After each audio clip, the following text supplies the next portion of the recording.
Goeiedag, ek is Elaine Kriege, nuusredakteur van Marula Media. Talle Suid-Afrikaners aan wie visums en werkspermitte vir kontrakwerk in Amerika beloof is, sit maande later steeds hoog en droog op tuisbodem, na niks gekom het van die eienaar van 'n werwingsmaatskappy se beloftes nie. 'n Privaat speurder sê hy is bewus van meer as 300 mense wat moontlik so ingeloop is. Sommige het duisende rande bestee. Jana Smit het meer gaan uitvind. Die getal mense wat om hulp aanklop weens 'n dobbelprobleem het in 5 jaar drasties toegeneem, met amper 6000 Suid-Afrikaners wat in die 2023-24 boekjaar 'n afspraak gemaak het om behandeling hiervoor te ontvang. Marula Media het die Nasionale Dobbelraad se jaarverslag onder oog gehad om te probeer vasstel presies hoe groot die dobbelprobleem in Suid-Afrika is.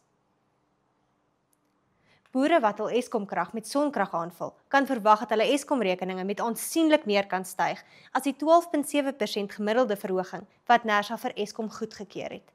Sonfin, wat sonkraginstallasies vir boere doen, het rekeninge van bestaande kliënte ontleed om te sien wat die uitwerking van Eskom se hersiende tariefstruktuur tesame met die jaarlikse verhoging gaan wees.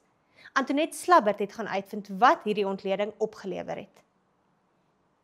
'n Aardbewing in Myanmar verlede naweek het meer as 2000 mense se lewens geëis, geboue laat ineenstort en talle mense sonder kos, water of skuiling gelaat.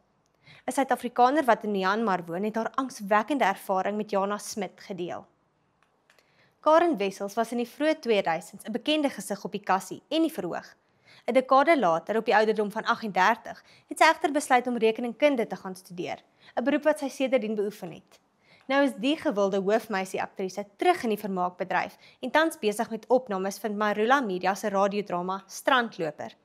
Sy meen sy moes afstand doen van die bedryf om weer 'n waardering daarvoor te ontwikkel. Mizaan Hatting het met haar gesels. Glansryk op die oppervlak, maar met 'n verborgde seer. Die oud Springbok Jaco Kriel se lewensverhaal is een van ondenkbare verlies, pyn en hartseer, maar ook 'n verhaal van oorvloedige genade en seën.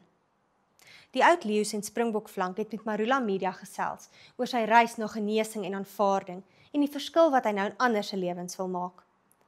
Lees dit alles die naweek net hier op marulamedia.co.za.